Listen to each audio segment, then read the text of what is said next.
আজকে বেশ কয়েকটি খবর দেখছি আন্তর্জাতিক পাতায়। তবে সব খবর ছাপিয়ে আলোচনার বিষয় হচ্ছে ইসরায়েল এবং সংযুক্ত আরব আমিরাতের মধ্যে যে নতুন নতুন ঘনিষ্ঠতা বাড়ছে সেই খবর। সেই নিয়ে আমাদের একটি সুন্দর বিশ্লেষণ আছে, সেটি একটু নজর দেওয়া যাক, দেখি কি বলা হয়েছে সেখানে।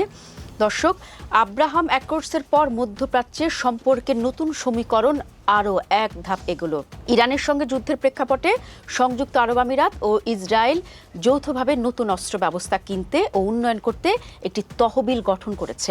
মার্কিন কর্মকর্তাদের বরাতে মিডল ইস্ট আইয়ের প্রতিবেদনে বলা হয়েছে, নতুন প্রতিরক্ষা অংশীদারিত্বের আওতায় দুই দেশ যৌথভাবে অস্ত্র ব্যবস্থা অধিগ্রহণ করবে।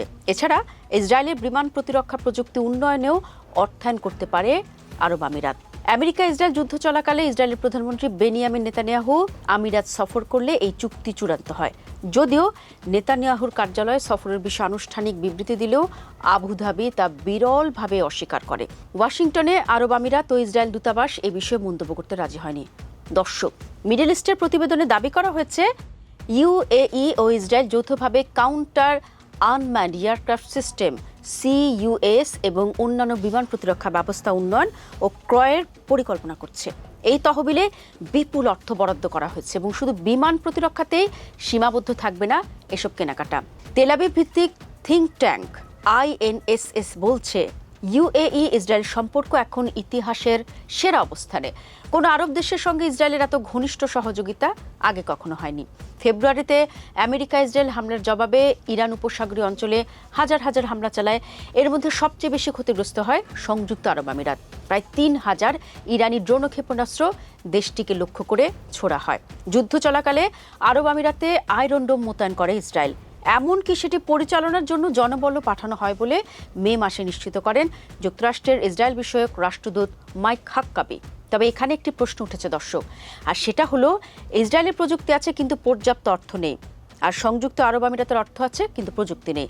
আর এই এক্সচেঞ্জের মাধ্যমে নতুন এক সম্পর্কের ইঙ্গিত দিচ্ছে এই মিত্র। ইউরোপীয় দেশগুলো রাশিয়ার হুমকির মুখে যৌথ প্রতিরক্ষা ব্যয় বাড়াতে গিয়ে নানা জটিলতায় পড়েছে। তবে আরব আমিরাতের মতো রাজতান্ত্রিক রাষ্ট্রের জন্য দ্রুত অর্থ বরাদ্দ দেওয়া তুলনামূলক সহজ। দেশটি আনুষ্ঠানিকভাবে প্রতিরক্ষা বাজেট প্রকাশ না করলেও বিভিন্ন সরকারের হিসাব অনুযায়ী 2026 সালের সংযুক্ত আরব আমিরাতের প্রতিরক্ষা ব্যয় $27 বিলিয়ন পৌঁছতে পারে, যা জিডিপির প্রায় 5%। কূটনৈতিক ও প্রতিরক্ষা শিল্প সংশ্লিষ্ট সূত্রগুলো বলছে, ইরানি হামলার পর উপসাগরীয় সব দেশেই প্রতিরক্ষা ব্যয় বাড়ানোর পথে হাঁটছে। এদিকে গত বছরের জুনে সংযুক্ত আরব আমিরাতের প্রতিরক্ষা প্রতিষ্ঠান এইডজ গ্রুপ ইসরায়েলের ড্রোন প্রযুক্তি কোম্পানি থার্ড আই সিস্টেমের 30% শেয়ার কিনে নেয়। দর্শক, মনে রাখতে হবে, দীর্ঘদিন ধরেই যুক্তরাষ্ট্রের সামরিক সহায়তার বড় সুবিধাভোগী ইসরায়েল। বছর প্রায় $3 বিলিয়ন সামরিক সহায়তার পাশাপাশি 2025 সালের সেপ্টেম্বর পর্যন্ত দেশের প্রতিরক্ষায় অতিরিক্ত $21 বিলিয়ন ব্যয় করেছে আমেরিকা। তবে নেতানিয়াহু নিজেই বলেছেন, ভবিষ্যতে ইসরায়েলকে হয়তো মার্কিন সহায়তার উপর নির্ভরতা কমাতে হবে।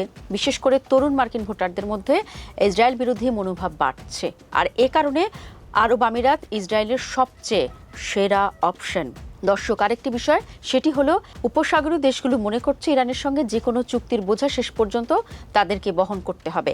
কারণ আমেরিকা শুধু পারমাণবিক ইস্যু ও হরমুজ প্রণালীর দিকে মনোযোগ দিচ্ছে, কিন্তু উপসাগরীয় দেশগুলোর চিন্তা ইরানের প্রক্সি, ব্যালিস্টিক মিসাইল ও ড্রোন। বিশ্লেষকদের মতে, ইরানের সঙ্গে সম্পর্ক যত বৈরী হবে, আরব আমিরাত তত বেশি ইসরায়েলের দিকে ঝুঁকবে। সৌদি আরব যেখানে পাকিস্তান, তুরস্ক, মিশরের সঙ্গে প্রতিরক্ষা সম্পর্ক গভীর করছে, সেখানে আরব আমিরাত বেছে নিচ্ছে ইসরায়েলকে।